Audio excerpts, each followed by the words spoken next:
In this chapter, we're going to learn how to integrate Spring Security with an LDAP. LDAPs are great because they provide directories of the users, systems, and networks within a given organization.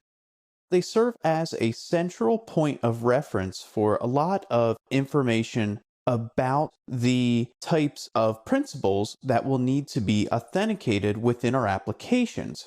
So instead of each application storing user information within their database, an LDAP can be established for an organization so that information can be shared and reused.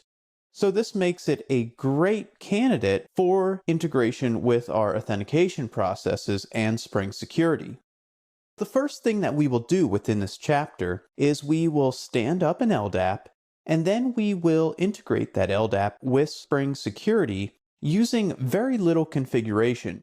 You're going to see a lot of support out of the box for LDAP authentication and authorization.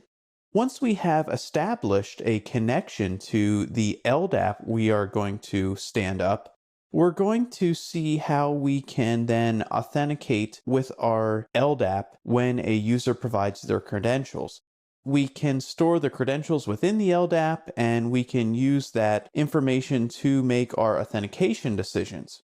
And we pretty much just use a few attributes within the LDAP to make that decision. But what we'll see is that an LDAP can store large amounts of data about our users, and we can actually integrate them into Spring Security using a user details context mapper.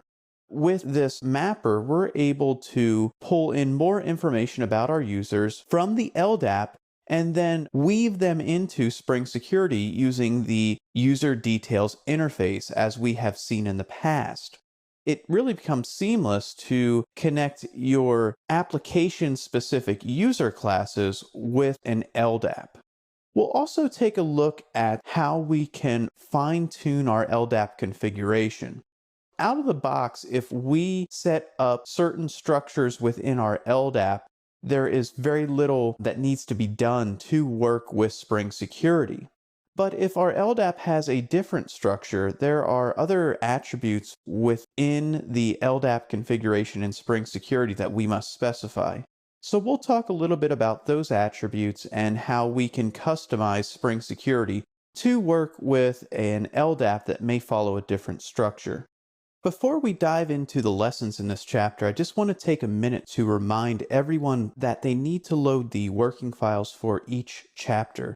We're actually going to revert back to an early version of our application just to kind of unclutter some of the other technologies that we pulled in that really would not be useful when working with an LDAP configuration in Spring Security. So make sure you're loading up the working files for each lesson.